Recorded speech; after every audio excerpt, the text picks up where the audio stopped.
Chief. We're new cadets here. We're looking for our instructor, Lieutenant Taylor. Could you tell us where to find him? That's him up there.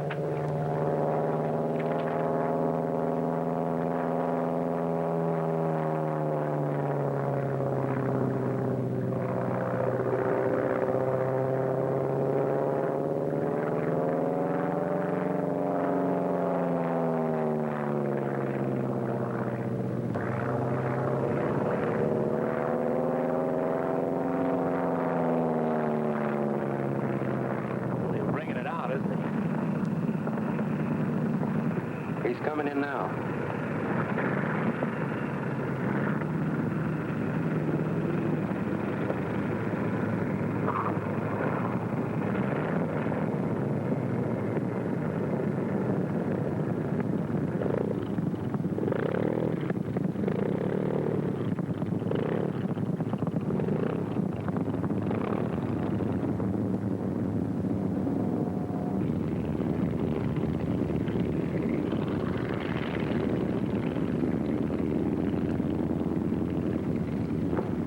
Morning, sir. Good morning. Here you are, sir. Okay, Chief. Excuse me, sir. Kate Wilkins, sir. Cadet Thompson, sir. We were told to report to you. Oh, good morning. Glad to know you. You men all checked in? Yes, sir. Do you have any free time right now? Yes, sir. Okay, I'll stow this gear and meet you in the ready room in 10 minutes. Thank you, sir. Right. Say, that's Bob Taylor. I've seen him in pictures.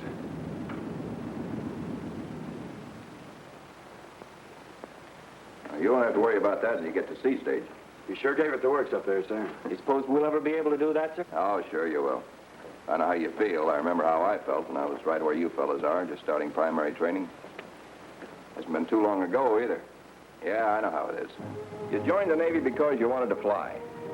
But instead of flying, pretty soon you found yourself doing things that didn't seem to have any connection with flying. What you didn't realize was that the obstacle course, for example, had been carefully planned to increase your agility.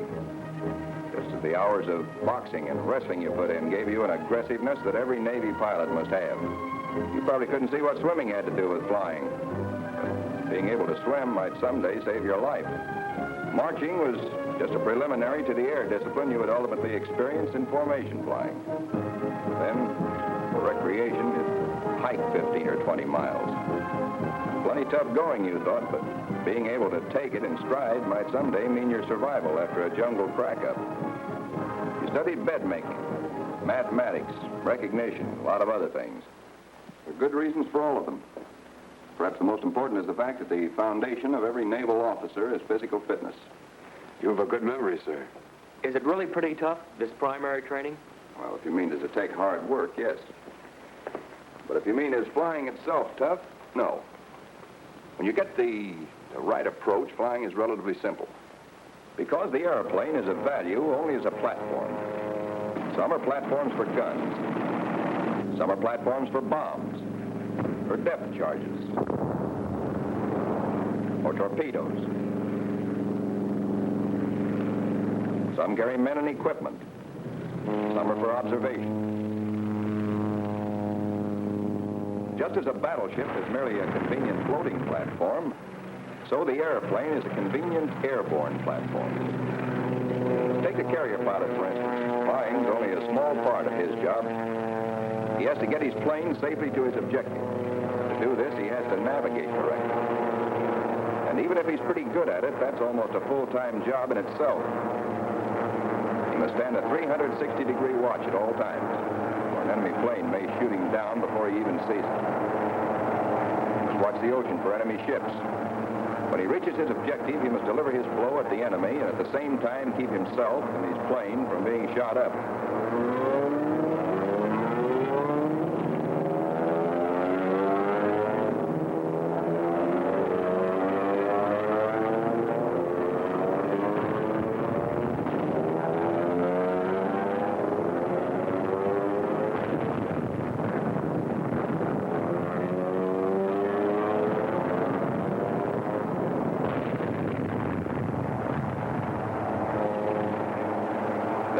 Get back safely, perhaps all alone. He must backtrack on his own navigation, aiming at a tiny moving speck in thousands of miles of open ocean. There isn't enough gas for second guessing. All the while, he must be on the alert for attacking enemy planes. But what I've always wondered is, how can he do all that and fly the plane, too? Because the combat pilot handles the mechanics of flying as easily and as naturally as you handle the mechanics of walking. The senses are so keenly developed and so attuned to the airplane that he can fly with 90% of his attention on something else and still know exactly what his plane's doing all the time. That's what the cadet has to learn to do before he can become a combat pilot. Look at those F-6S. That's for me.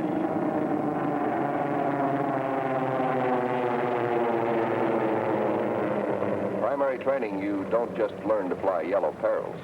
You learn to fly airplanes. Any and everything with wings on it. Because when you can fly the yellow peril and fly it well, any other plane is just another kite. The operational planes just have more gadgets with which you have to be familiar. As far as the actual flying goes, the only difference is that the big planes go faster and weigh more. Of course, you fellows probably think of flying as something entirely strange and new. But actually, you've been learning to fly ever since you started learning to walk. Ever notice how babies learn to walk? First, they get interested in their feet, in the mechanics of walking. They don't make much progress. Then one day, they get the complete picture of where they are and where they want to go. They forget all about their feet and really walk. Because they forget about the mechanics of walking and put their minds on the ultimate objective. You were learning to fly when you first learned to ride a scooter. Maybe you didn't know enough to bank the first time you went around a corner, so you fell over on the outside of the curve. Or maybe you banked it too much and fell off on the inside. But after a while, you got so that you could tell by the feel of it whether you were banking right. Well, in flying an airplane, you use that same sense of balance you learned from riding the scooter. You were learning to fly when you learned to ride a bicycle. You added to that sense of balance, of the right feel of the thing when you banked for a turn. You rode with other fellows, maybe. That was formation riding. Not too different from formation flying. If you rode enough, you got the feel of your bicycle so it was almost a part of you. Like most fellows, you probably drive a car. But can you think back to the day when you first started to learn to drive? Remember how hard it seemed? You wondered if you'd ever be able to jump into the car and drive like the kid next door. You had trouble remembering which gear was which, occasionally with almost disastrous results. In a surprisingly short time, you forgot all about the gear shift and the steering wheel, and which pedal was the clutch and which the brake. And as the business of driving became more and more automatic, it was possible to devote most of your attention to matters much more important than the mere mechanics of operating the car. By now, you really had the feel of it.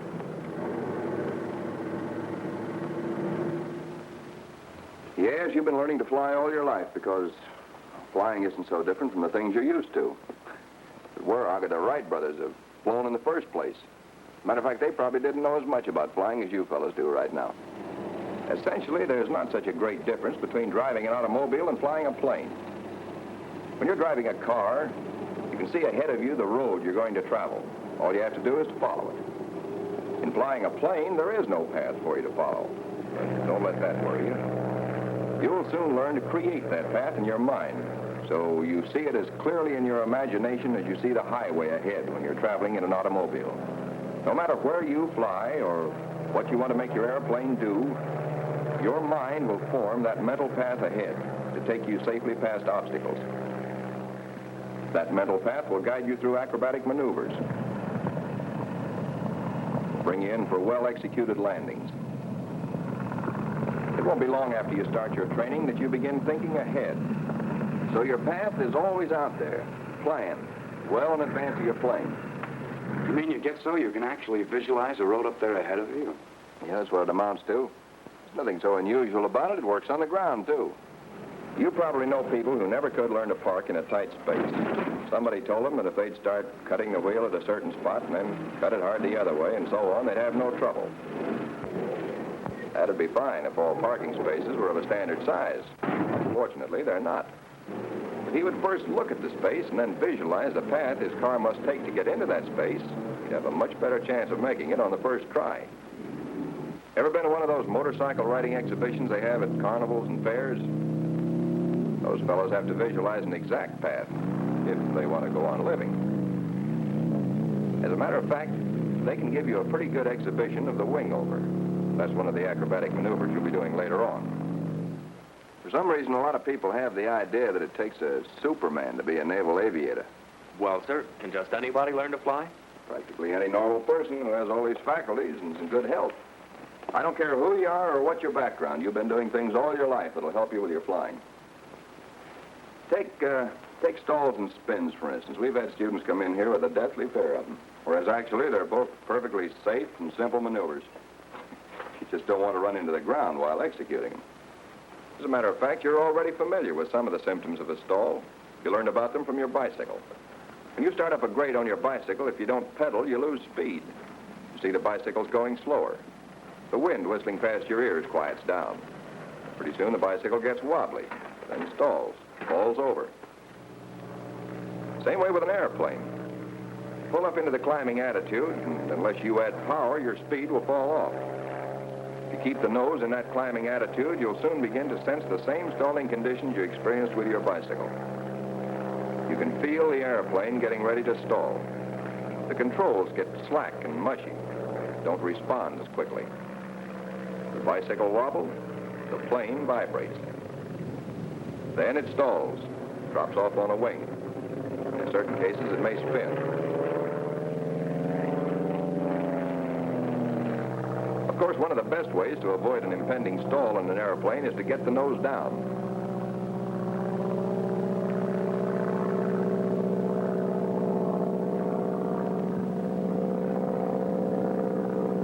Motorcycle riders use this technique, too.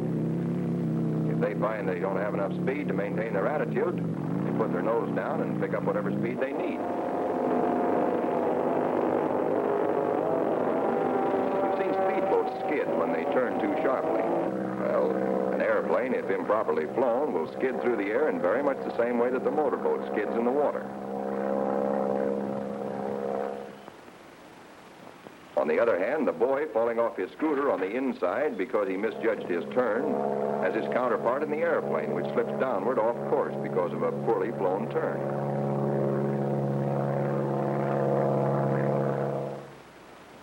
You see, practically everything you'll do in an airplane is paralleled by something you're already familiar with. But, sir, aren't there instruments in the plane to tell you whether you're banking right in a turn and whether your speed is right and so on? Oh, yes, the instruments are there, all right, and the time will come when they're all important. Many times your life will depend on your instruments. You'll be able to fly through weather so thick you can't see your wingtips, and yet you'll get there safely because of instruments. In situations like that, your instruments will act as a sort of substitute for your sense of sight. But it isn't practical to use substitutes for your eyes until you've learned to use your eyes themselves in flying. For instance, either of you fellows ever had a motorcycle? I did. As a matter of fact, I still do at home. Does it have a speedometer on it? Yes, sir. Well, when you're going uphill, do you watch the speedometer to see that you're going fast enough to keep from stalling? Why, no, sir. Oh, I suppose you're going downhill and there's a bad intersection at the bottom. You don't want to get going so fast you can't stop in case a car comes along. Do you watch the speedometer to be sure you don't get going too fast? No, sir. Well, then how do you tell whether you're going too fast or not? Well, you just know, that's all. How? Well, sir, by how fast things seem to be going by. Yeah, and how the wind sounds in your ears. Just by the way it feels, I guess. Sure. By sight, sound, and feel, right? Yeah, that's right.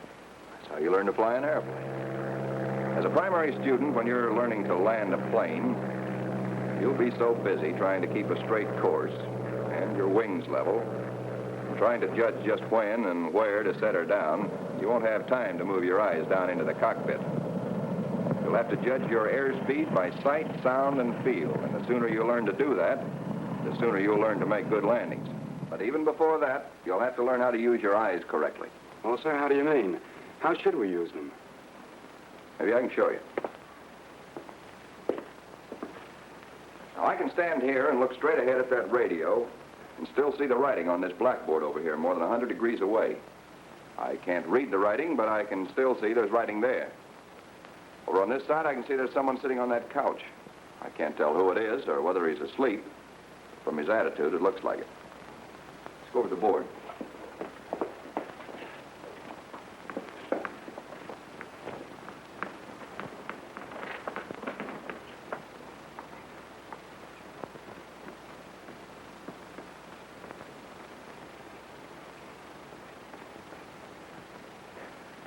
How much you see depends almost entirely on how you use your eyes. Now, the average person standing here looking at the radio would see the radio and would probably be conscious of objects within this range. But training will increase your ability to use your entire field of vision so that eventually you get to the point where you're conscious of objects and movement within this range, even including an area slightly back of your eyes. So you can cover something like 210 of the 360 degrees. So you see, it's a matter of divided attention. You have to learn to be conscious of several things at once, of your entire field of vision.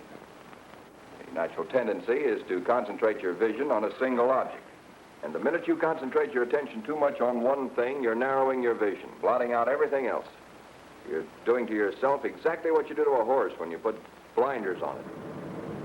That's one of the principal causes of automobile accidents. The driver gets his gaze fixed on some one thing. He stares at it, and so narrows his vision that he loses all sense of the relationship of his car to the road. The expert driver keeps his gaze moving all the time. He spots a car just behind him. While he may not look directly at it again, he's conscious that it's there. He glances at that intersection with a car approaching. While his gaze moves elsewhere, still that car is within his full field of vision, so that he never actually loses sight of it. To some degree, a good driver develops his sense of sight instinctively. In a good pilot, it must be developed to a very high degree. But sight alone isn't enough. One of the first things you'll learn when you start to fly is to hold the plane in straight and level flight. At first, that'll seem like a pretty hard job. The nose will wander up, or it'll wander down. You'll think you're in level attitude lots of times when you're actually climbing or gliding. But you'll soon find several ways of knowing the attitude of your plane. You'll know by the way the nose looks in relation to the horizon, or by the way the wings look. You'll know by the sound of the engine. When you're in level flight, it'll probably sound something like this. But pull the nose up, you'll hear the difference. Hear it? You can tell it's working harder. On the other hand, put the nose down. Hear the engine speed up. Sounds too fast. Also, you can tell a lot about what your plane's doing by combining your senses of sight and sound with the way the airplane feels to you. The feel of the controls and that seat of the pants feeling flyers sometimes talk about. Suppose you want to put your plane into a glide. Cut the throttle and push your nose down. How far do you push it? You learn to push it down until your eyes tell you it's right for a glide.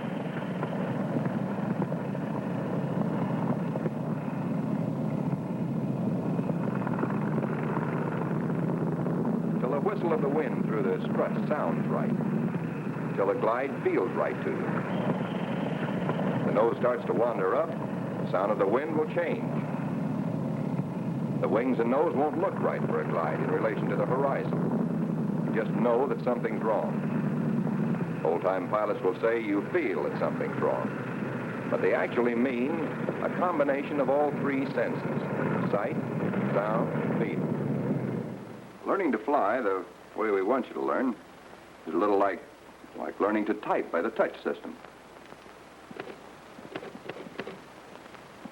The old-fashioned way of learning to type was by looking at the copy you're typing from, and then at the keyboard to see which keys to hit. That way you must pay attention to both the copy and the keyboard. So you never can become very fast or very efficient. The correct way to learn is to forget about the keyboard entirely by blanking out the keys and referring, when necessary, to a chart. Soon you're hitting the right keys without thinking about them. Your attention remains on the copy all the time. Your fingers find the right keys automatically. Likewise, in learning to fly, if you try to control the attitude of your plane by looking in the cockpit, you give your eyes two jobs to do. Then you see what's going on outside the cockpit, and must watch the instruments, too. Later on, you'll be able to so divide your attention that this will be possible.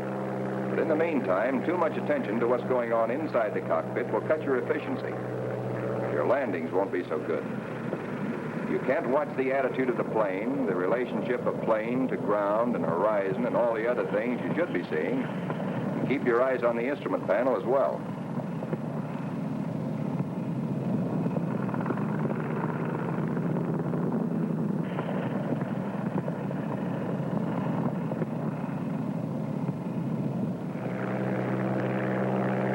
It's harder for you to fly figure eights around the pylons. It takes too long for you to get your eyes from the general pattern to the instruments and back again.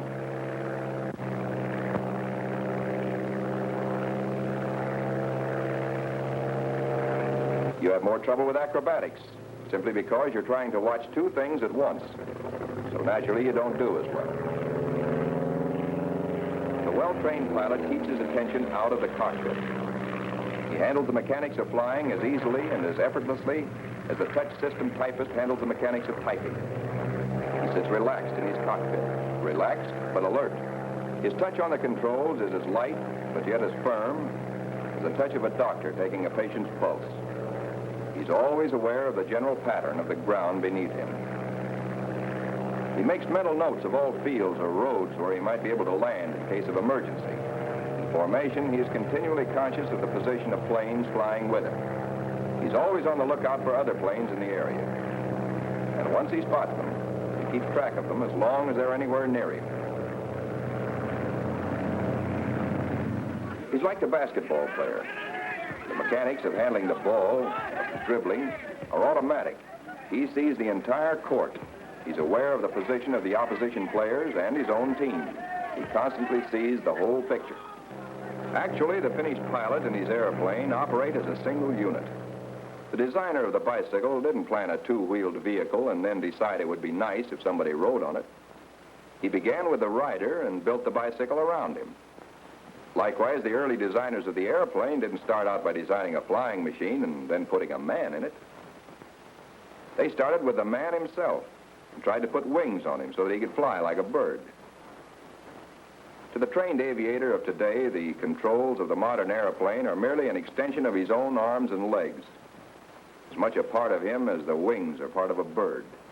When you want to walk from one place to another, you don't have to stop and figure out every movement of your feet and your legs, nor do you consciously decide on an exact path. All that's automatic. And when you can learn to fly an airplane, or learn to make a landing, or shoot a circle, or do a slow roll, or a snap roll, and execute them all with the same effortless ease with which you walk, or a bird flies, then you and the airplane will truly have become one, an efficient, coordinated unit. And you will have achieved the purpose of primary flight training, and will be well on your way toward becoming a United States naval aviator.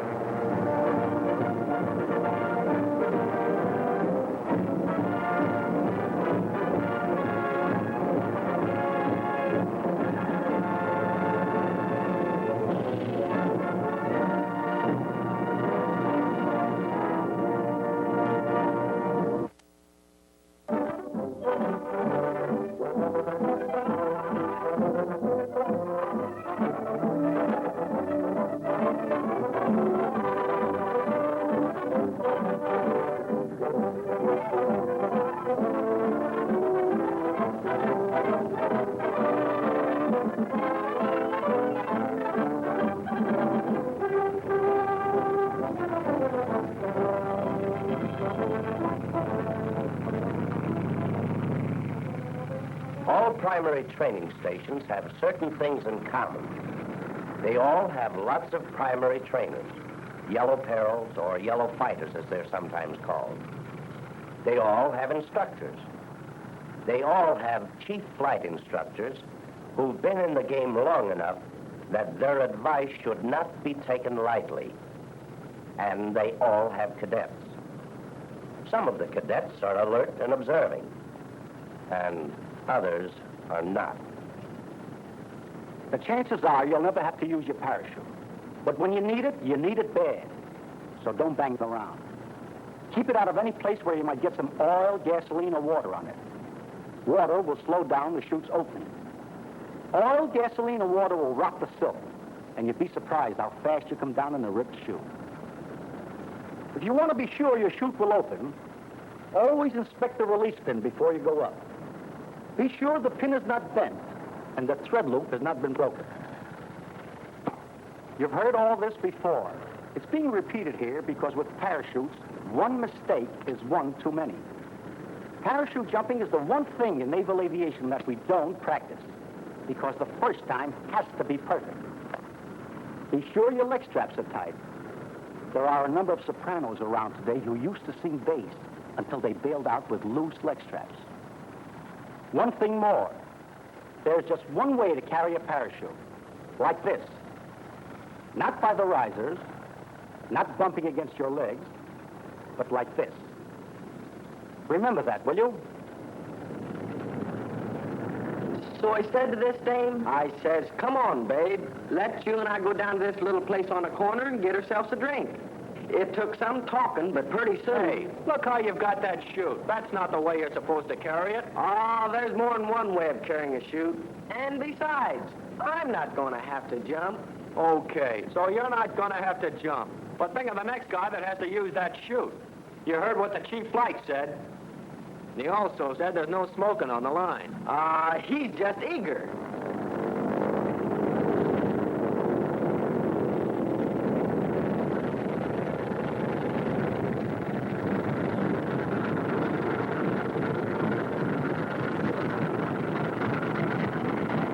Now, as I was saying about this babe,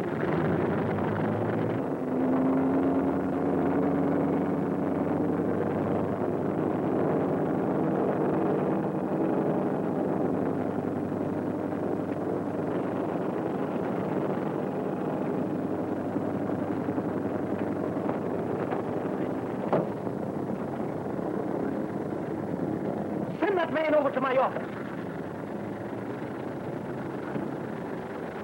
Yes, poor Mac. But maybe he's pretty lucky at that. He might have gotten tangled up in the harness and been dragged into a turning propeller. He might have had the chute on and buckled and been unable to get out of it. Of course, there would have been no trouble at all if Mac had been carrying his chute like this, with the chest strap not buckled and the chute itself held firmly under his left arm, where the ripcord is not likely to get caught on anything and the chute is protected. But Mac here has been on the base for a whole week, so he knows all the answers. At least that's what he thinks. His friend Pete, on the other hand, has just arrived here from pre-flight. In fact, as yet, Pete is entirely unfamiliar with the yellow peril. So at this point, his instructor gives him the word on the pre-flight inspection. The first thing we're going to do today is learn how to inspect the plane. But, sir, do you mean the pilot has to inspect the plane? I thought the mechs did all that.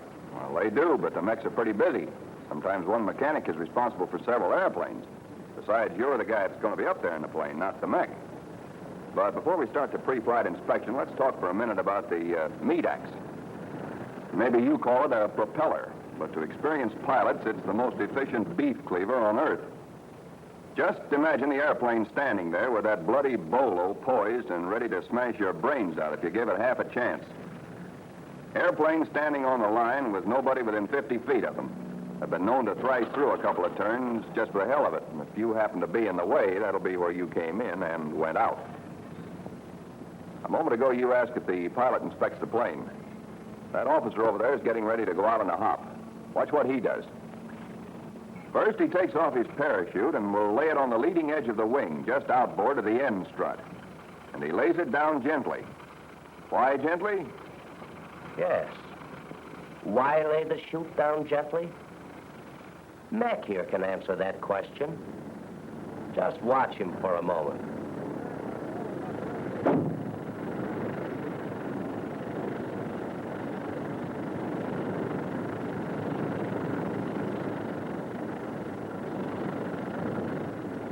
Uh-oh. Wait till the chief flight hears about this. Our little discussion a moment ago about the propeller will give you some idea why the pre-flight inspection always starts by making sure the switch is off. That's what that fellow's going to do now. The switch on an airplane is somewhat like the ignition switch on an automobile. Sometimes the propeller plays tricks when the switch is off, but much more often when it's on. You've seen automobiles in which the steering wheel could be locked so that it wouldn't turn. Well, the controls on an airplane can be locked too, but for a different reason. They're locked with a red handle in the lower left corner of the cockpit. When locked, the controls are held motionless, so the wind won't bang the ailerons around or the elevators and the rudder. So after checking to see that the switch is off, you push the red handle forward and up, and the controls are unlocked. That's all in the cockpit for the moment. And incidentally, when getting in and out of the cockpit, always step on the black catwalk. Otherwise, you're liable to wind up standing on the ground with a wing around your waist. Now you're ready to inspect the airplane. On fabric surfaces, always look for tears or breaks or wrinkles or bulges, which might indicate a structural failure or a broken spar or rib underneath the fabric. Notice anything that seems out of line or not quite right. Start with the trailing edge of the left wing and follow a path like this all the way around the plane. Watch how that fella does it. Notice that he pays particular attention to the aileron, top and underside. Now you see why you unlock the controls before the inspection. Otherwise, you couldn't move the ailerons. Take a quick look at the aileron fittings to be sure they're securely attached and safetied. Check all inspection plates to be sure they're well fastened down. And test the after strut. Glance at the fitting bolt at the base of the strut. And check the wingtip, especially the underside of it, for tears in the fabric. Run your hand along under the edge of the wingtip for structural failures you might not see. Then take a good look at the underside. This part of the inspection requires special attention because wingtips and ailerons are occasionally damaged by someone dragging a wing in such a way that the damage might not be seen by the mechs. While you're at the wingtip, grasp the handhold and test the wing to make sure that the wing panel is completely rigid and securely attached to the fuselage. Listen for anything that sounds like wood splintering or fabric tearing, and watch for wrinkles or bulges. Test the wing firmly but gently. Moving on around to the leading edge, you next inspect the forward strut and the fitting bolt at its base. That little gadget attached to the strut is called the pitot tube. Is connected with the airspeed indicator in the cockpit. The airspeed indicator is the equivalent of the speedometer on an automobile, but it won't work if the pitot tube is covered or stopped up, so you check the tube. Test wires for tautness, but don't pull them too hard or you may damage the spreader, which serves merely to hold the wires in position and keep them from vibrating. At the same time, be sure the spreader is secure. Also, inspect all wires. See that they're streamlined into the wind and not twisted crossways. Check the underside of the wing for tears in the fabric and bulges or wrinkles which might indicate a structural failure. As you move in toward the fuselage, keep one hand on the leading edge of the wing. Habits like that, developed in the beginning, may someday save your life. There are cases where old-time experienced pilots have been killed by propellers, because in a thoughtless moment, they accidentally got too close. That's the cap to the oil tank he's taking off now. Sometimes there's a metal dipstick attached to the inside of the oil cap. If not, you should be able to see the surface of the oil by looking carefully. If you can't see it, call the plane captain. Of course, if you're like our friend Mac here, maybe you have unlimited faith in your plane captain, which is all right up to a point. But for Mac, it's just too much bother to check everything. So he skips the oil tank. But one day, Mac, old boy, you'll be up there, solo maybe, and things will happen.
Yes.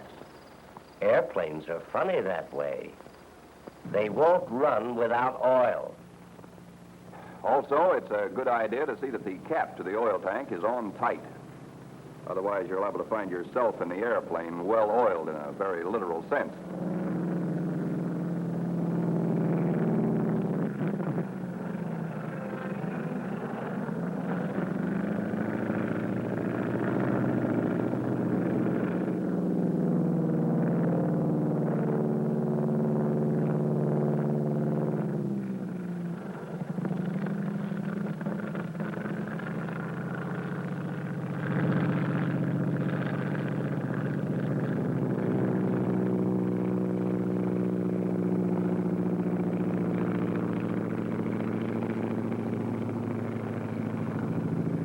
Next, the landing gear.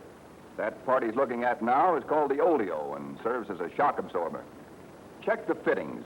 Be sure the fitting bolts are secure and safetied. And incidentally, when we say a bolt is safetied, we mean it has a wire or cotter key through the end, like this. So even if the nut gets loose, it can't come off. Be sure the oleo is up, like this, not down, like this. Glance at the tires. If they look mushy, ask the plane captain to check them. And around the engine, always watch for signs of dripping gasoline or oil.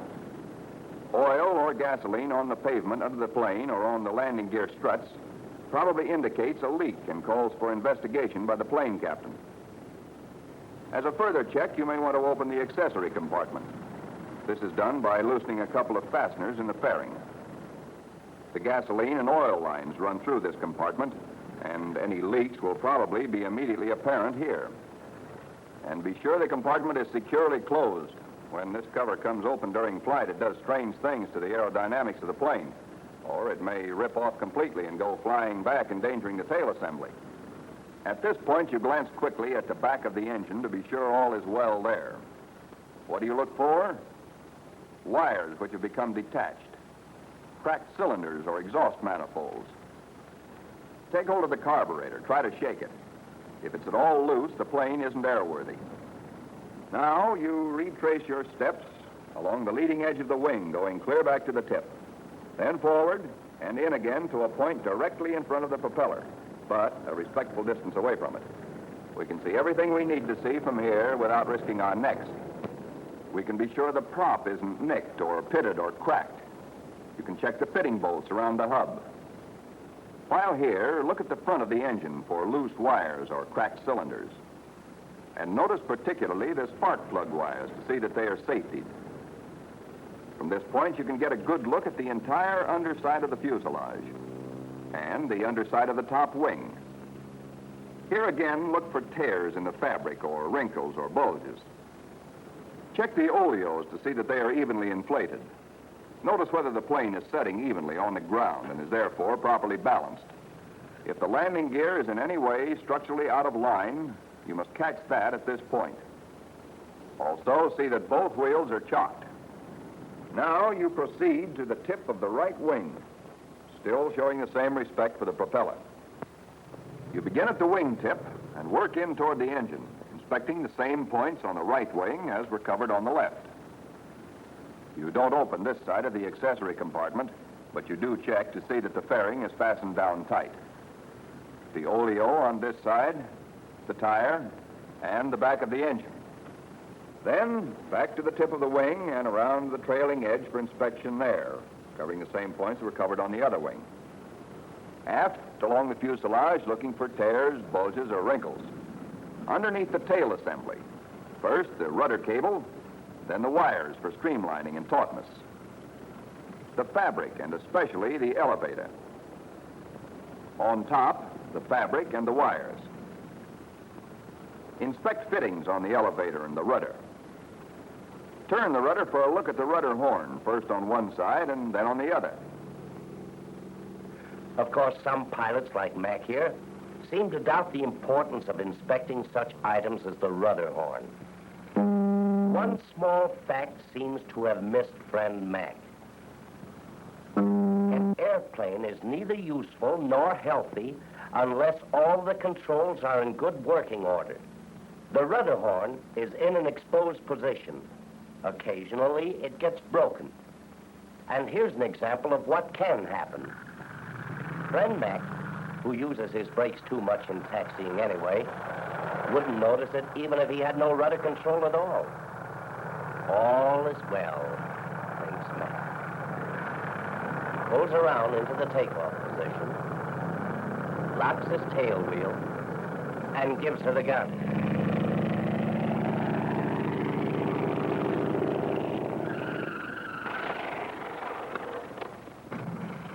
As we were saying, an airplane isn't very useful or very healthy unless all the controls are in good working order.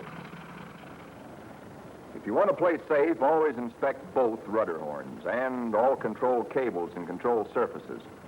Also, inspect the tail wheel for inflation. The tail wheel is held in position by an oleo, which must also be kept inflated. Otherwise, the tail will drop down like this. The tail wheel assembly will not have the shock-absorbing qualities which protect the tail from shock in hard landings. So check this. And then take a good look at the top side of the upper wing. This is about the only place that you can see it from the ground. After inspecting the left side of the tail assembly, proceed up the left side of the fuselage to the baggage compartment. You always open the baggage compartment. What you carry there varies with different stations and different types of planes. But you don't want to carry any unnecessary weight. And should the compartment accidentally come open in flight, you don't want dainty little items like wheel chocks to go spraying out over the landscape. Also, in some types of primary trainers, there should be a first aid kit in this container in the top of the baggage compartment. And be sure the compartment fasteners are secure. Now, you already know what happens to an airplane when it runs out of oil. Well, it won't run without gasoline either. True, you have a gasoline gauge to tell you how much gas is in the tank, but gauges sometimes get stuck, which probably accounts for the old saying among flyers that the best gauge is your finger. So you stand on the seat of the front cockpit, take off the gas cap, and find out for sure whether the tank's full. Never take a plane out that isn't full, right up to the top. And put the cap back on so it'll stay. If it comes off in flight, it may hit you and knock you out. And the high-octane gasoline spraying back on you may burn your skin or injure your eyes, to say nothing of the fire hazard it creates. One other thing. Anytime you're flying solo, always fasten the seatbelt in the empty cockpit and draw it up tight so it won't loop over the stick when you're stunting or inverted. Now, that completes the pre-flight inspection, except for the cockpit, that is. So let's go over here to an airplane and go through the cockpit check.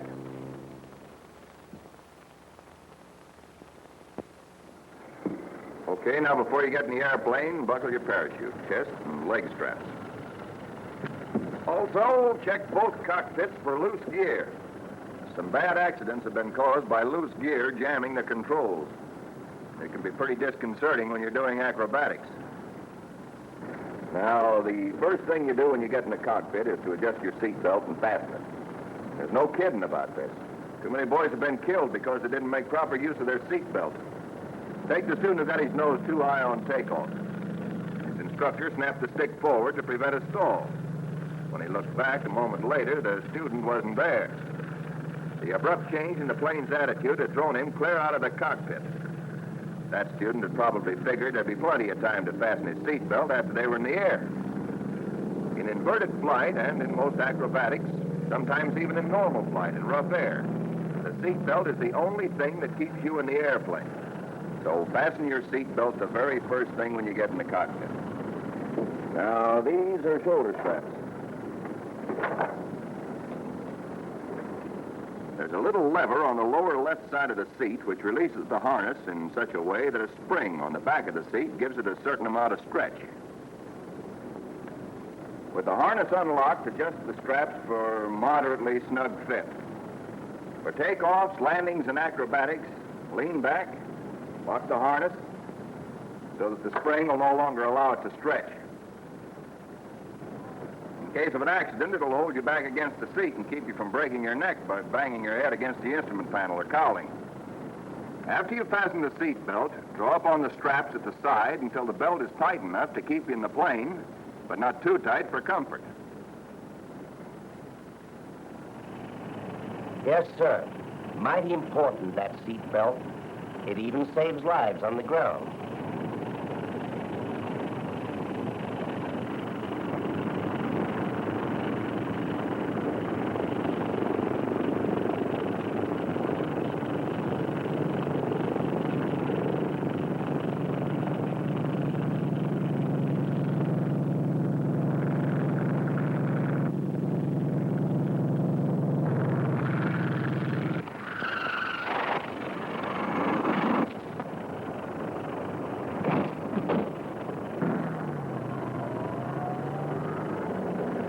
Yes, for once Mac has done something right.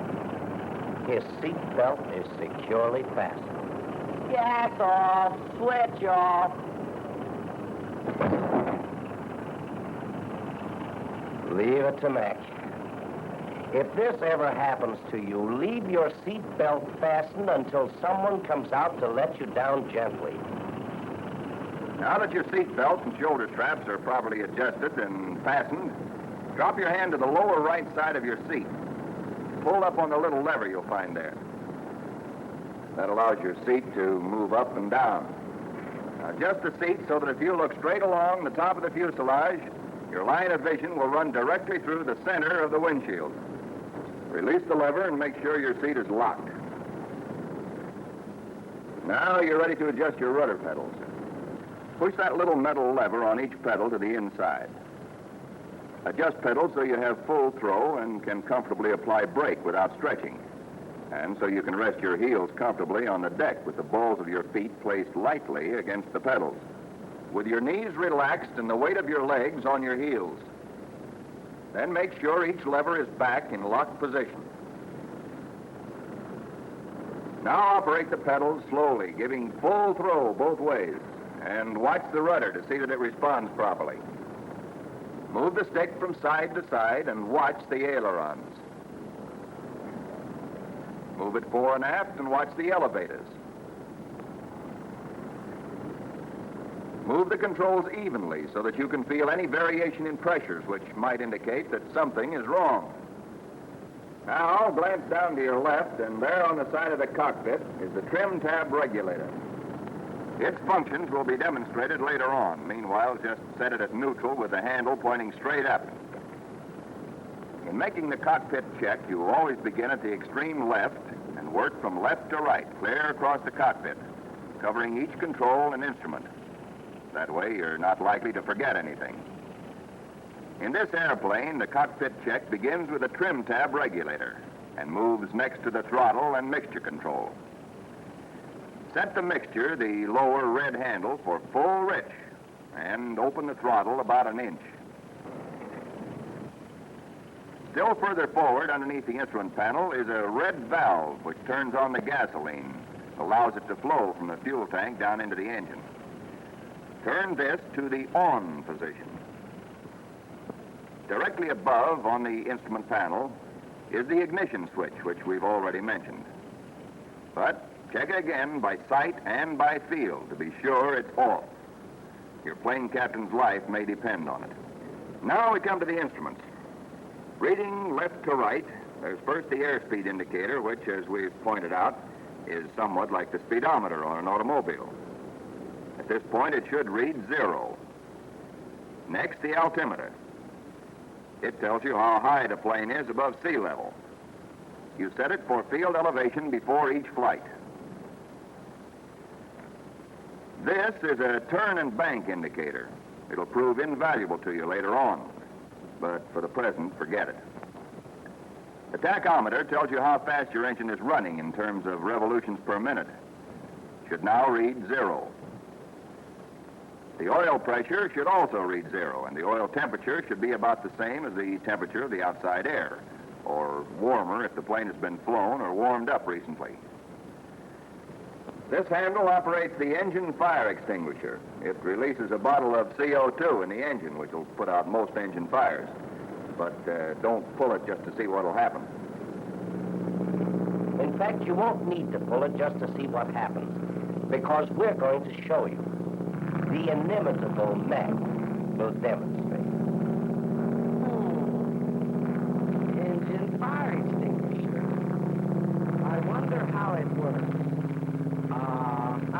out of commission. Let's see. You just pull the handle. Yes. The engine will usually quit when you use the engine fire extinguisher. You make an emergency landing, perhaps in somebody's cornfield. You phone in, and you have some very embarrassing explaining to do.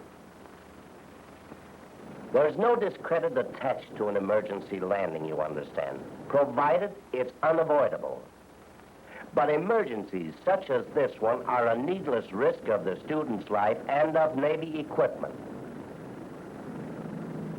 Use the engine fire extinguisher only if there's a fire in the engine. If any other part of the plane catches fire, use the cockpit fire extinguisher. As part of your cockpit check, better be sure the cockpit fire extinguisher is properly secured so it won't come loose when you don't want it to. Now you're ready to start the engine. But first, a word about the plane captain. His job is a tough and a thankless one, without glamour, and he deserves your consideration. The plane captain's a busy man. He has other planes to start besides yours, so he may want to start cranking before you're ready to go. Don't let him do it. Before he starts cranking, he must challenge you with... Gas on, switch off. He must not start cranking until you reply to his challenge. If he does, ask him to wait.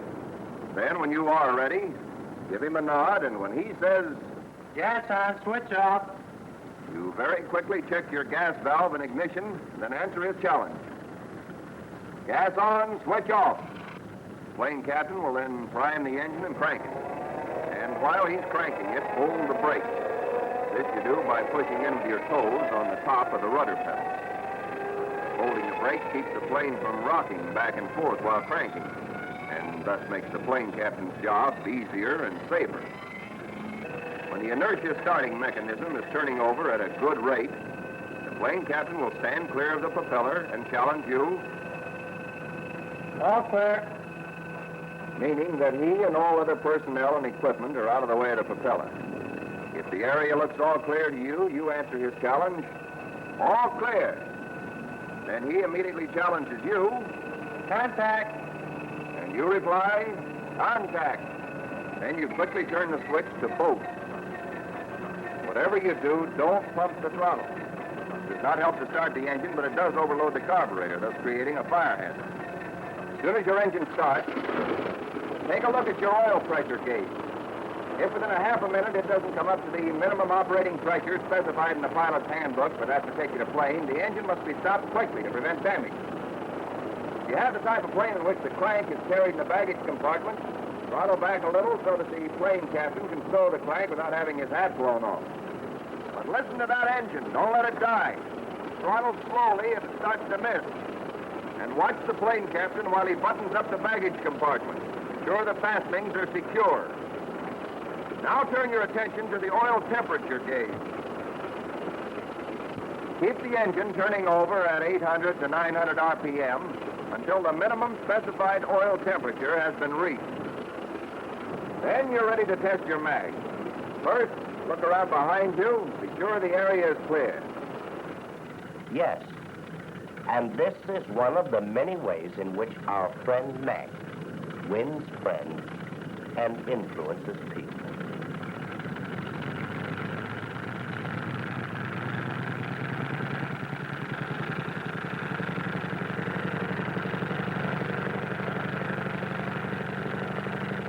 Take a good look aft to see that all is clear. Then put on your brakes. Continue to hold them on. Hold the stick all the way back to keep your tail down. Gradually advance the throttle until you're turning up 1,400 RPM. Now turn the ignition switch from both to left. Watch the tachometer. If it falls off more than 100 RPM, the plane's not airworthy.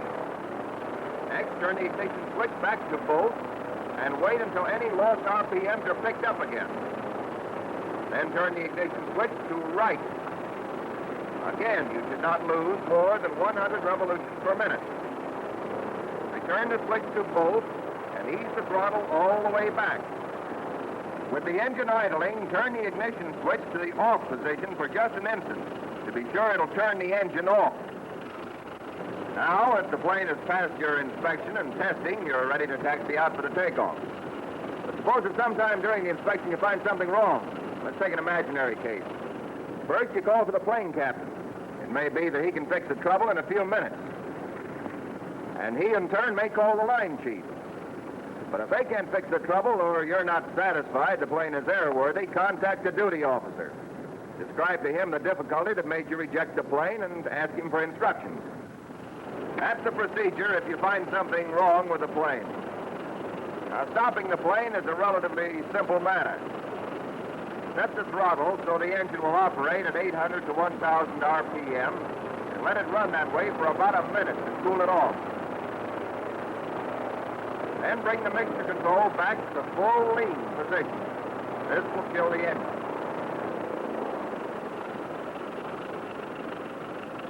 When the prop has stopped turning, turn off the ignition switch immediately and open the throttle all the way. Move the mixture control to full rich and close the gas valve. Lock the controls by putting the stick full forward in the center. Neutralize the rudder pedals.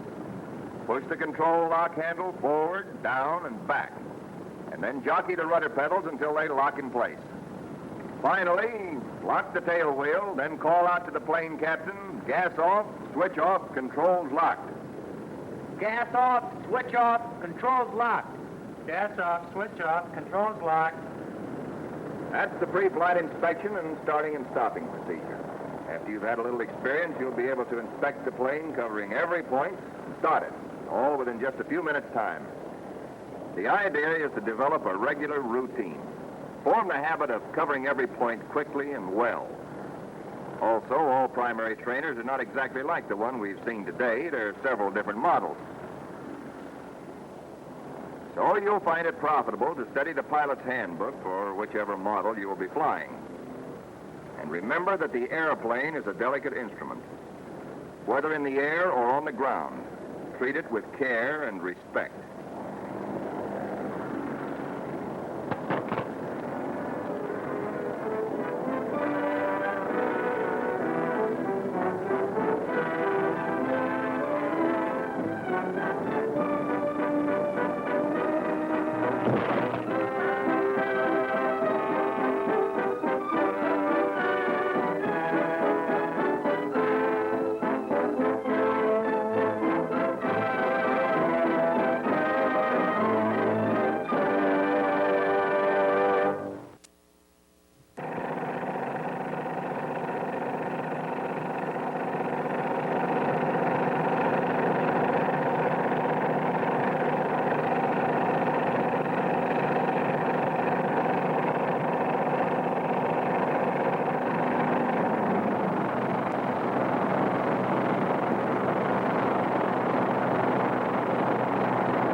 Reason or another, people take an amazing number of chances. Some of us seem to get a thrill out of it. But more often than not, we get ourselves into dangerous situations through carelessness or thoughtlessness. Usually we think to ourselves, nothing is going to happen to me. Some people may have to pay the piper, but I'm not one of them. Back in the days when the fringe-topped Surrey was the latest thing in transportation, this penchant for chance-taking was less of a hazard simply because there were fewer opportunities to take chances. Even when the Surrey owner traded in old Dobbin on a one-cylinder engine, our latent risk-taking characteristics had little opportunity for expression. 15 miles per hour was a dangerous speed, and the horseless carriage was approached with awe and trepidation by anyone who aspired to operate. But swifter models appeared, and soon the local daredevil was speeding recklessly at about a half a mile a minute, and everybody was driving at 15 and 20 without giving it a thought. And so it went until in the 1930s, Father could drive at 50 and 60, and Mother wouldn't criticize. That is, unless she happened to glance at the speedometer. Along with the speed and comfort it had brought us, the machine age had also made it easier for us to take chances. Like the automobile, the airplane is essentially a safe and dependable mechanism, provided it is operated by a thoroughly competent pilot who knows and respects the airplane's limitations as well as his own. But it's even easier to take risks with an airplane, whether deliberately or through carelessness. The odds against the chance taker are greater, and the penalties more severe. To protect the naval aviator against this human tendency toward chance-taking and carelessness, the Navy has established quite a number of routines and regulations, including such items as the pre-flight inspection and testing procedure, which you have already seen. Of equal importance with these is the daily flight inspection form. Every day before the first flight, the plane captain inspects his plane according to the inspection form, checking each item as he inspects it. But you say this inspection, which is carried out by the plane captain, is the same as a pre-flight inspection the pilot is supposed to make. Right. But that is one of those safety precautions whereby the Navy endeavors to make flying more safe for you. You and the plane captain are both human. He might miss something. You might miss something. So you both inspect and test the plane. Also, you are the one who will be up there in the airplane, not the plane captain. So you'll want to make your own inspection anyway. When the plane captain has completed his inspection, he signs the report form, certifying that the airplane is ready for flight. During the day, each pilot to whom that plane is assigned glances over the form to see that all items have been checked and that the plane captain has signed the form. Next, he glances down at the section of the form on which each pilot reports the condition of his plane after flight. If no defects have been found in the plane during flight, the previous pilot will have written OK, followed by his signature. If some defect has been found, it will be noted. If the difficulty has been corrected, this statement will be followed by the OK and signature of the person authorized to approve the plane for flight. If the plane has been subjected to any unusual stress or strain during flight, Bureau regulations specify that this also must be reported, both in writing on the form and verbally to the squadron duty officer. However, if previous pilots have reported the plane OK, or if all defects have been corrected and okayed, then the pilot signs in this space, indicating that he has inspected and tested the plane, and that he accepts it for flight. In the case of a dual hop, including both student and instructor, the instructor signs the report form. When a student is going up for a solo hop, he signs the form. Can you hear me all right? Better put your goggles down. Always adjust them before leaving the line. Dust in your eyes at the wrong moment can get you into trouble. And of course, flying regularly without goggles can injure your eyes permanently. Also, right from the beginning, get used to glancing at the tower before you leave the line to find out the direction and approximate strength of the wind, and the number of the course on which you're to take off. Also, look at the course flag to find out the direction of traffic around the field and whether or not you're clear to leave the line. We give the plane captain the thumbs-up signal to remove the chocks and hold the brakes while he does it.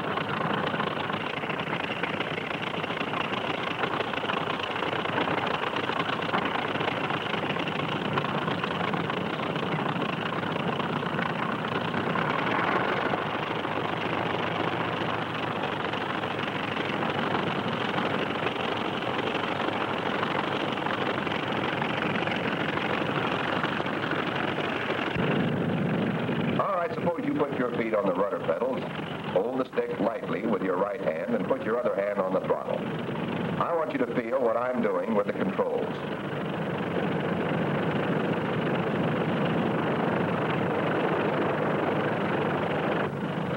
There's nothing very strange about the way an airplane handles on the ground. If you want to turn to the right, you press right rudder. If If that doesn't turn you enough, apply a little right brake. If you want to turn to the left, apply the left rudder. And if that doesn't turn you enough, apply a little left brake. And here's an interesting point. Except under unusual circumstances, the one major part of the airplane you can get along without in handling the plane on the ground is the wings, as demonstrated by the folded wings of the carrier-type plane. When you're on the ground, the wings are rarely of any value.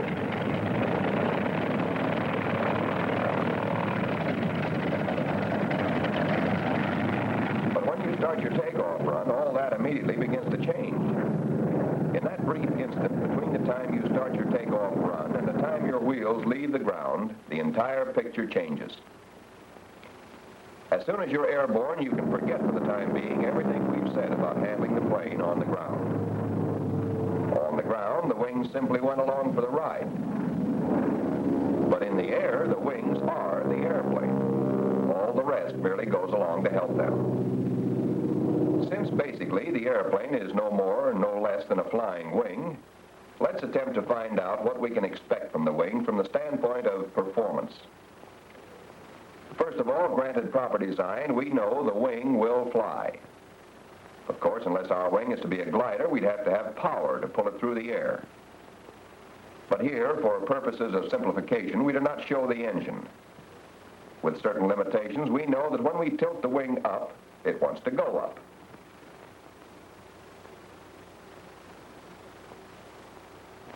When we tilt the wing down, it wants to come down.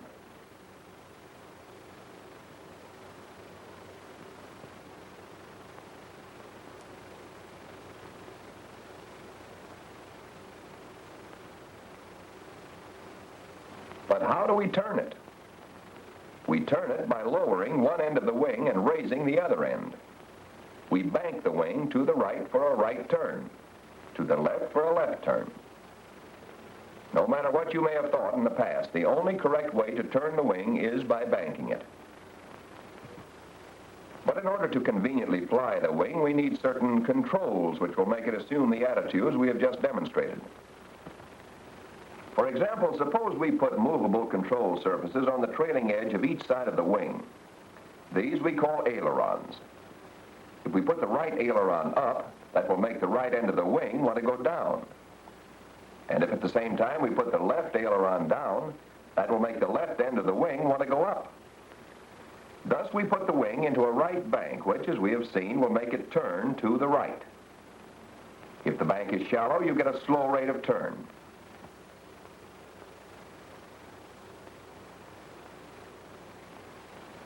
Steepen up the bank and the turn becomes sharper.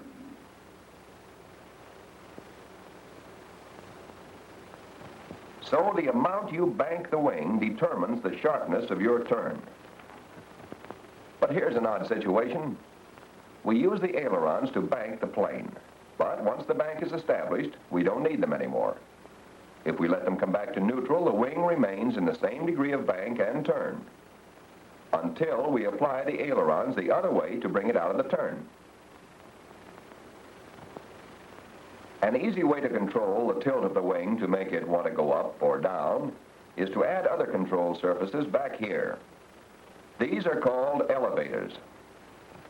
If we tilt them this way, the air forces the tail down, and that in turn tilts the wing up.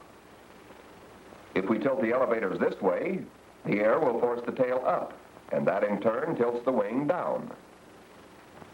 But the elevators are usually attached to the wing by a fuselage. Also, the tail assembly is not complete without the addition of the rudder, the most misunderstood control on the airplane. The use of the rudder will be demonstrated later.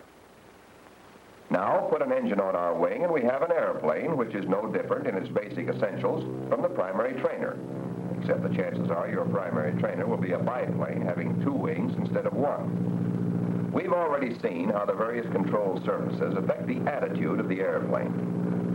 Now let's look at it from the pilot's viewpoint. We pull the stick back. That tilts the wings up, bringing the nose of the plane toward the pilot. If we push the stick forward, that tilts the wings down, pushing the nose away from the pilot. If we put the stick over to the right, that banks the plane to the right, pushing the right wing away from the pilot and bringing the left wing toward him.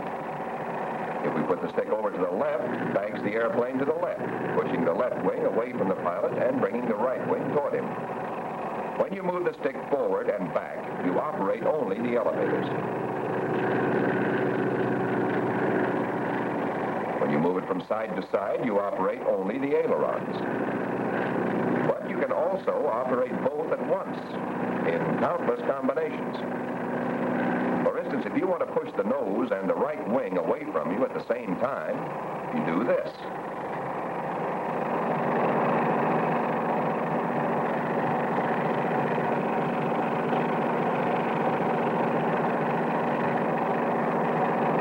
Then if you want to bring the nose and the wing back toward you, you do this.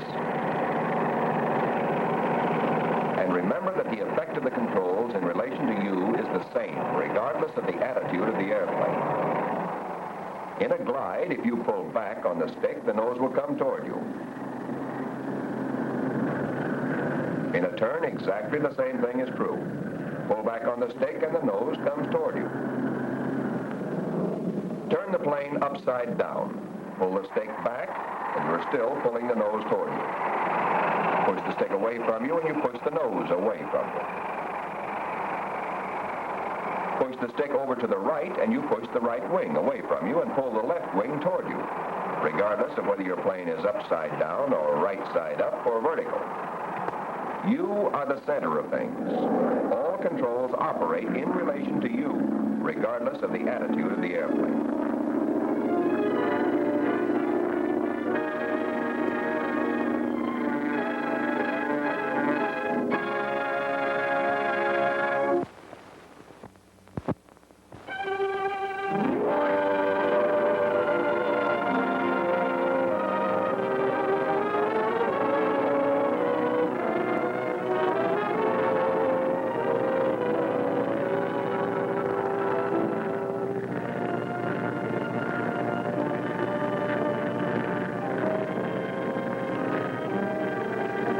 The average non-flyer seems to have the idea that flying an airplane is like walking a tightrope, that you're struggling every second to keep the plane up there. But actually, the average well-rigged airplane is very easy to fly. Now you take over the controls, and we'll trim the plane so it'll fly with a minimum of effort on your part. Let's experiment a little with the trim tab. Move it forward, and the stick wants to go forward. The more you move the tab forward, the greater the forward pressure exerted on your hand by the stick. Move the tab back, and the stick wants to go back. And the more you move it back, the greater the back pressure. Now try to adjust it so there's no pressure at all on the stick. Get it just right, and if the air is smooth, you can take your hand off the stick entirely for a moment. Got your hands off? As a matter of fact, you can also cruise many planes straight and level without any rudder control. Of course, you won't actually want to fly that way. That was only a demonstration of how inherently stable the plane is. One of the first steps in learning to fly is to develop the ability to hold the plane in this attitude. Notice the position of the nose on the horizon. And the wings. Notice their position in relation to the horizon. You can tell their level by the fact that you can see the same amount of sky under each side of the top wing.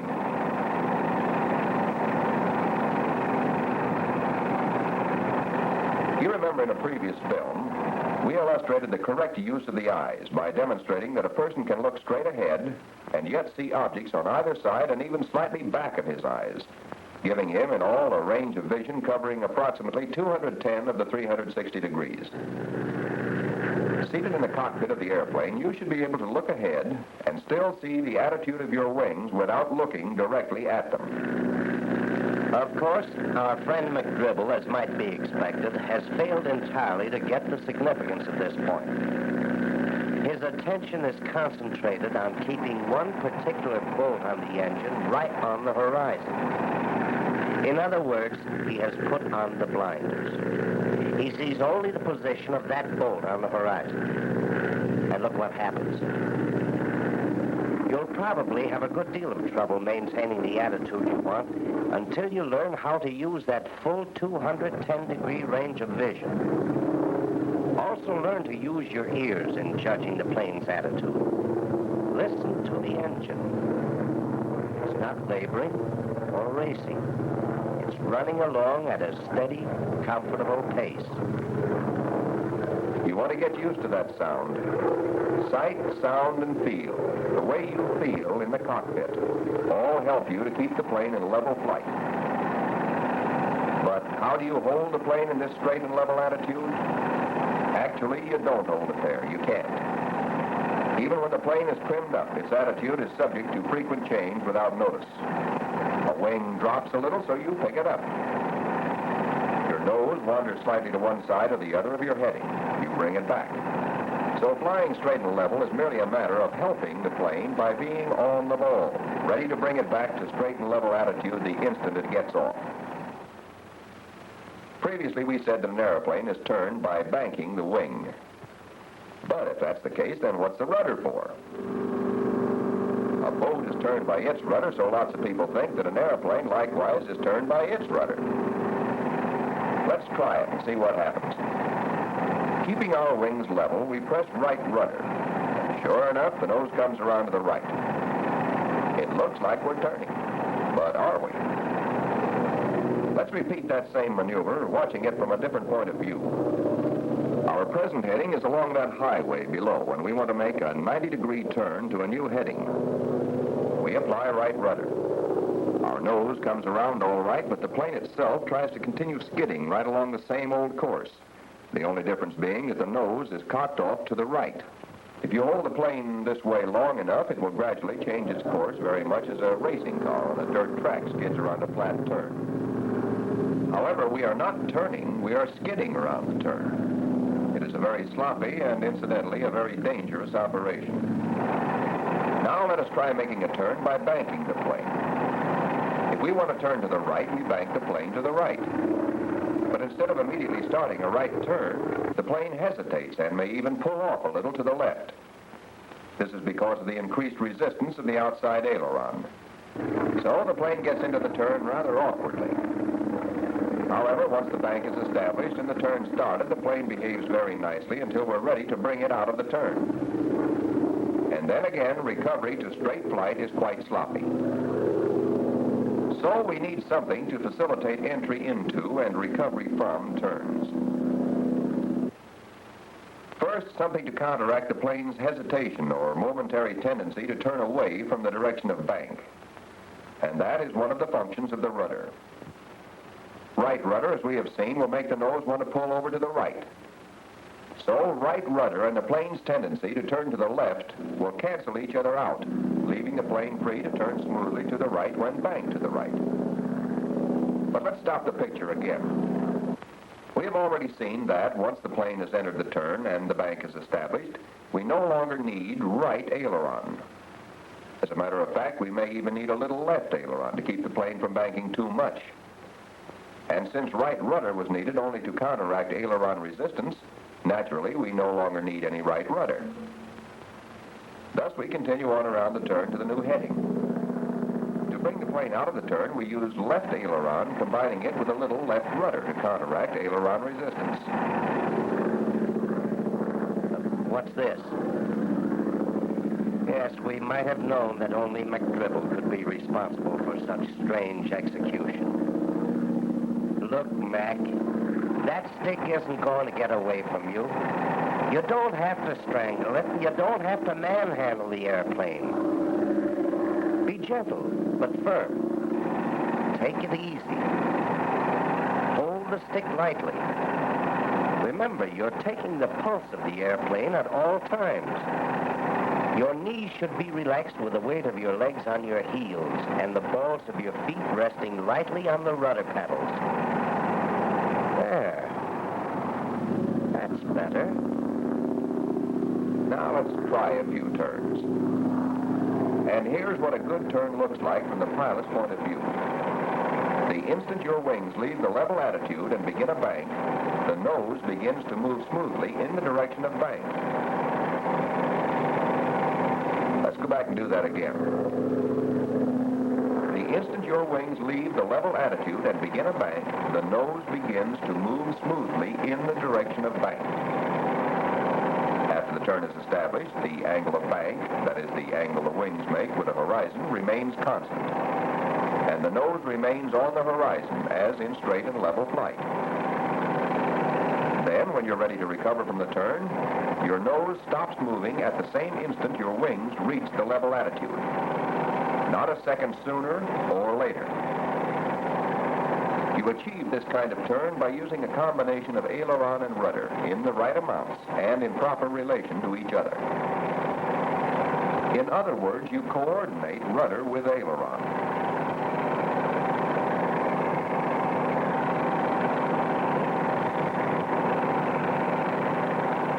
And one of the easiest ways of knowing whether or not you're properly coordinating your aileron and rudder is by watching the way the nose moves.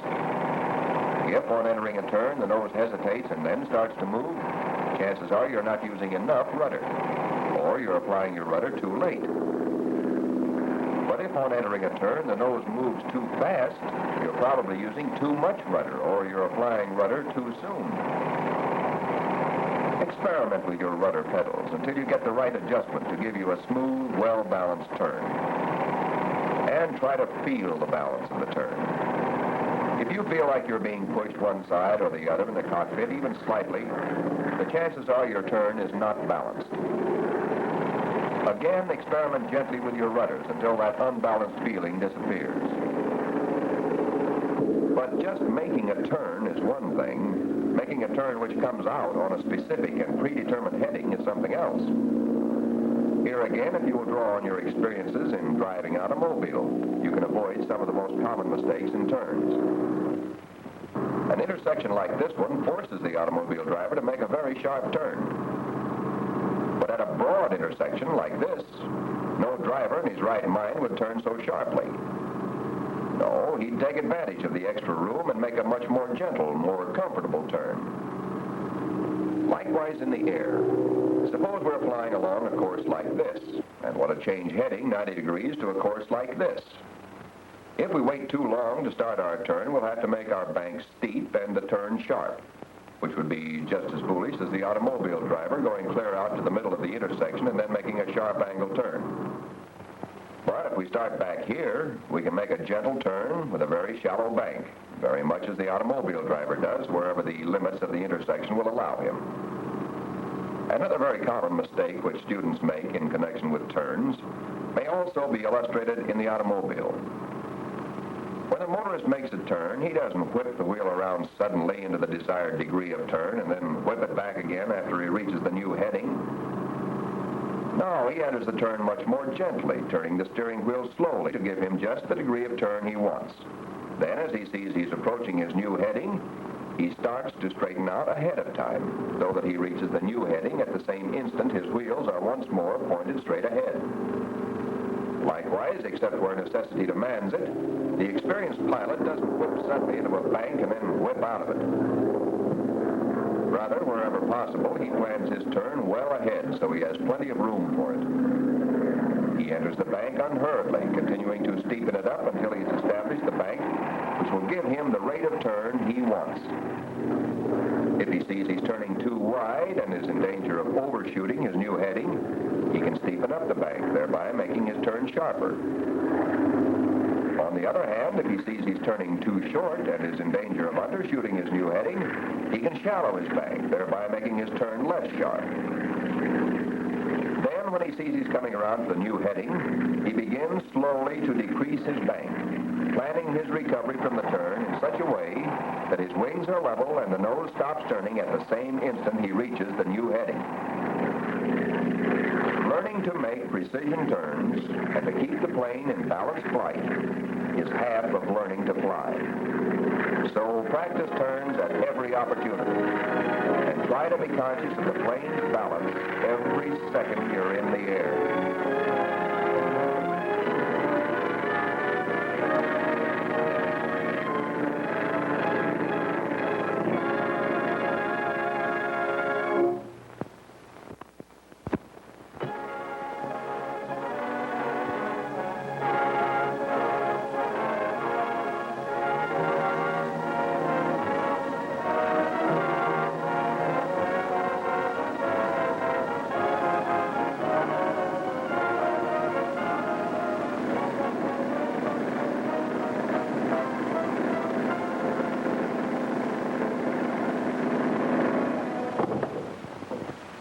We've previously demonstrated the various controls of the airplane with the exception of the throttle, which varies the power output of the engine.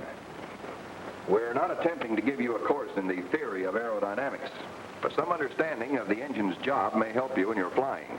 For instance, the power plant of any ground-borne vehicle produces forward motion simply to take you where you want to go.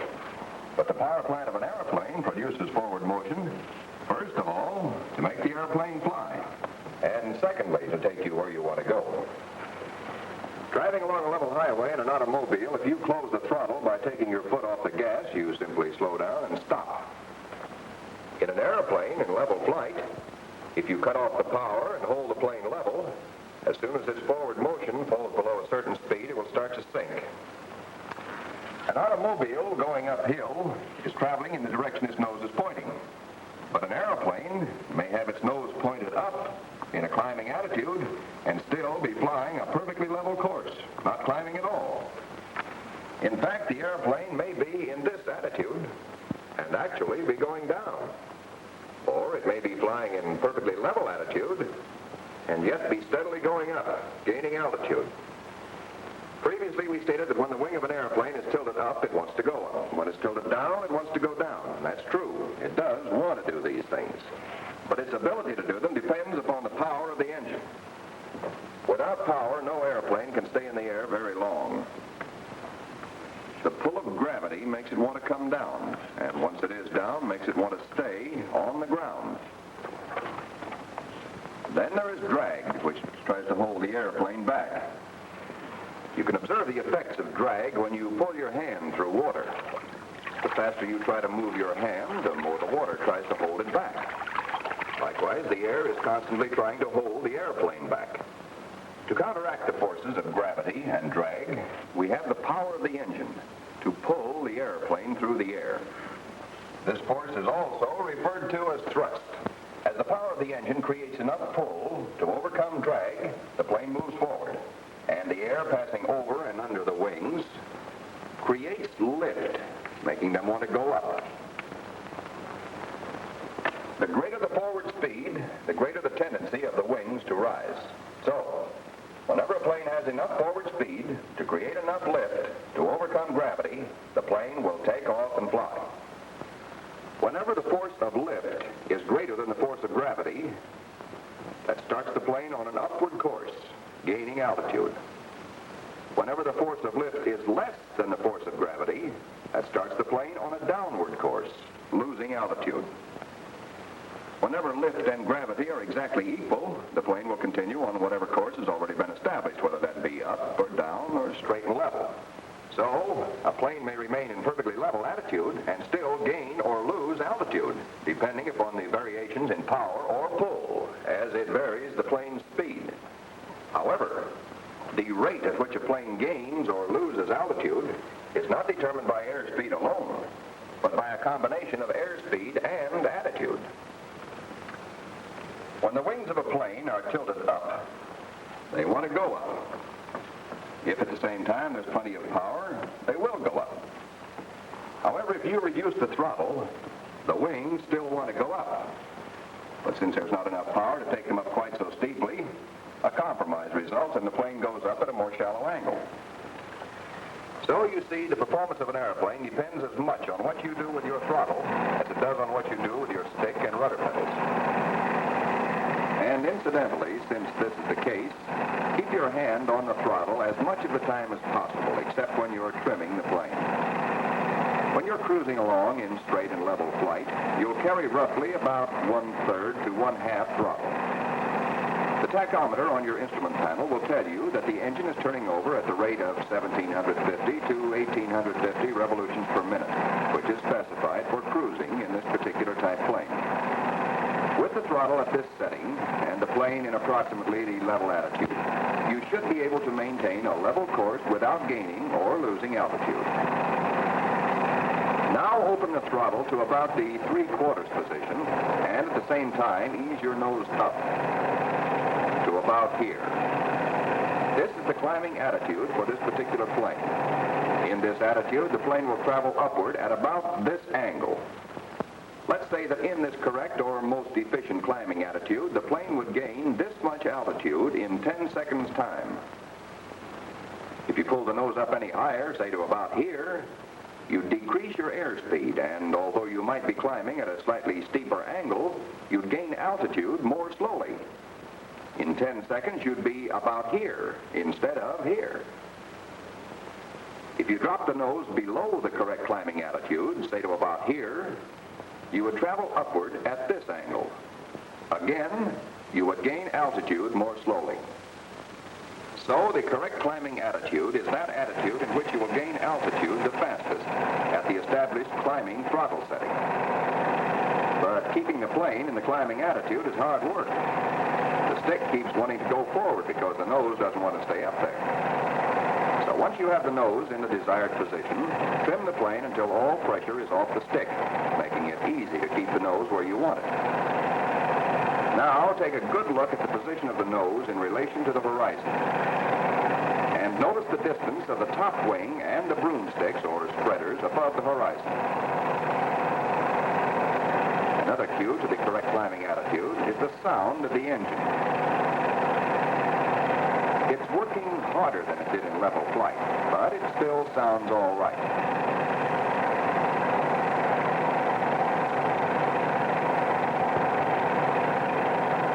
If we pull the nose up too high, you can hear the engine begin to labor. You can see and feel a slight vibration in the plane.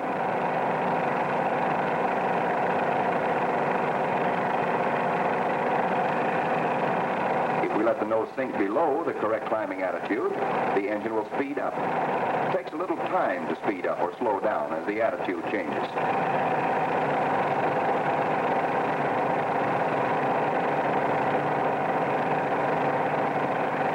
Listen again as we bring the nose back up to the correct climbing attitude. And notice that the sound of the engine changes rather slowly. Ready to bring the plane back to level flight, we first ease the nose back down to the level attitude. Then a few seconds later, after the speed has had a chance to pick up a little, we bring the throttle back to the setting for cruising and trim the plane for straight and level flight. Next, let's find out about the glide. To enter a glide, we bring the throttle all the way back and ease the nose down.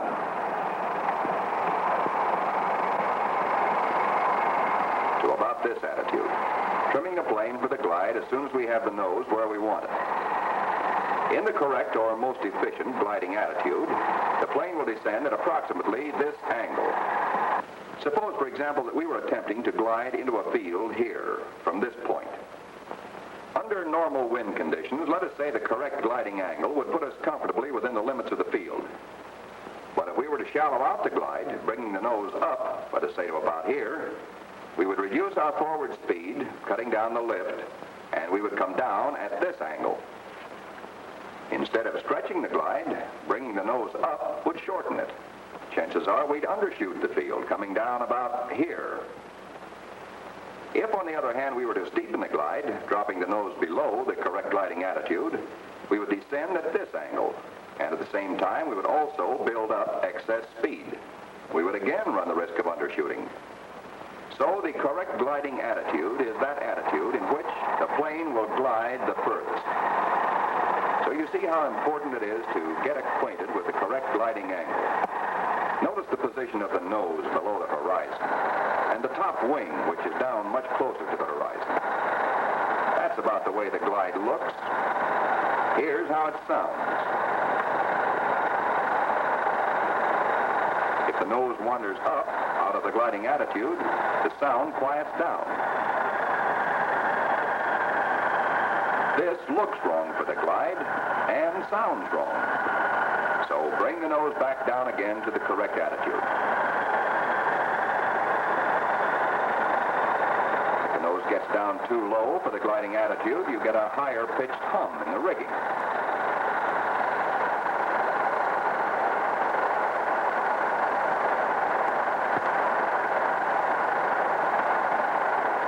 Thus, you will soon begin to get the feel of the glide.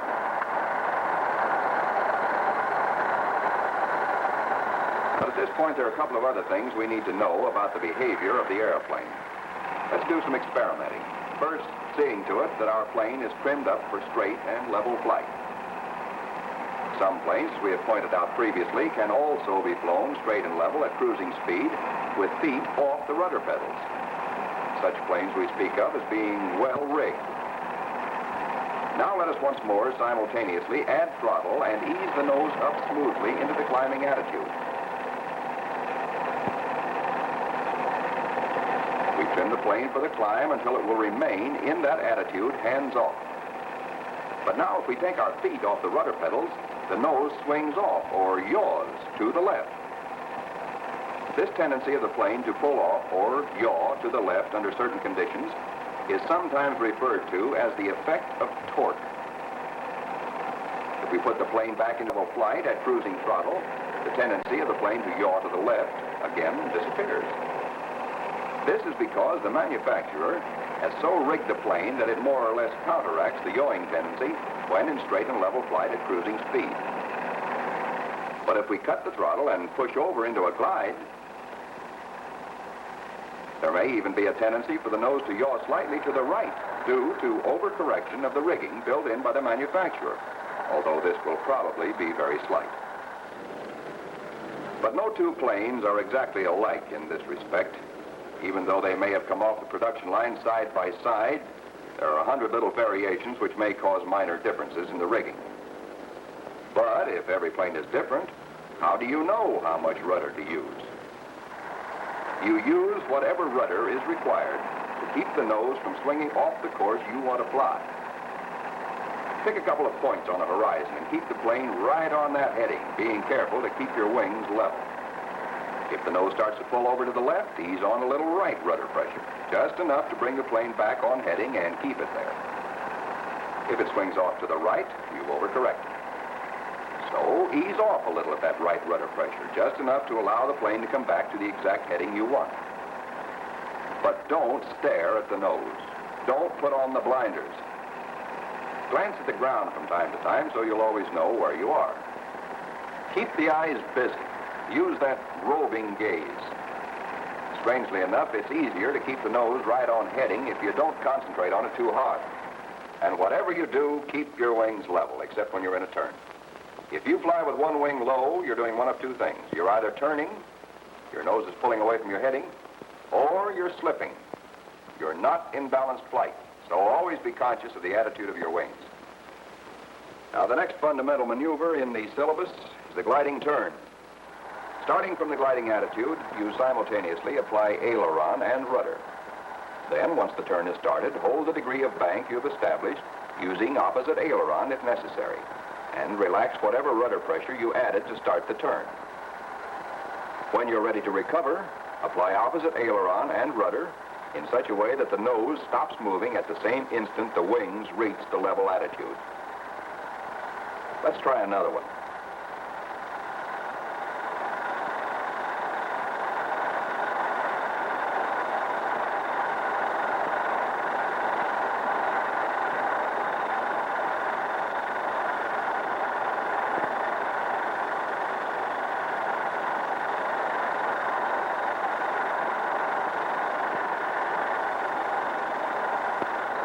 Perhaps the most difficult turn to get onto is the left climbing turn. In a straight climb, we've seen that you usually have to carry a good deal of right rudder to keep the nose on heading. So, in entering a left climbing turn, ease off a little on your right rudder. If your rudder adjustment is correct, you'll get a smooth, well-balanced turn entry. If your nose moves too fast for the amount of bank you have on, you've probably eased off too much on your right rudder. If the nose stops or doesn't move fast enough, chances are you haven't eased off enough. But you'll be able to tell when you hit it just right by the smooth precision with which the plane enters the turn. Then, when the turn is established, ease that right rudder forward again, replacing what you took off to start the turn. And hold your rate of turn, keeping that nose moving steadily and the same distance above the horizon throughout the turn. When you're ready to come out of the turn, you'll have to add even more right rudder than you've been carrying.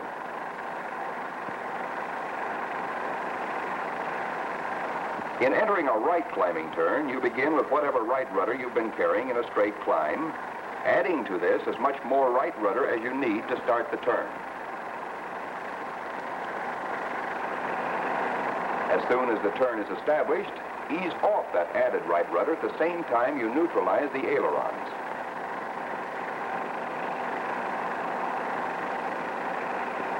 In recovering from the turn, instead of adding left rudder, simply ease off a little more on the right rudder. If you have trouble, experiment gently with your rudder pedals until the turn looks right and feels right.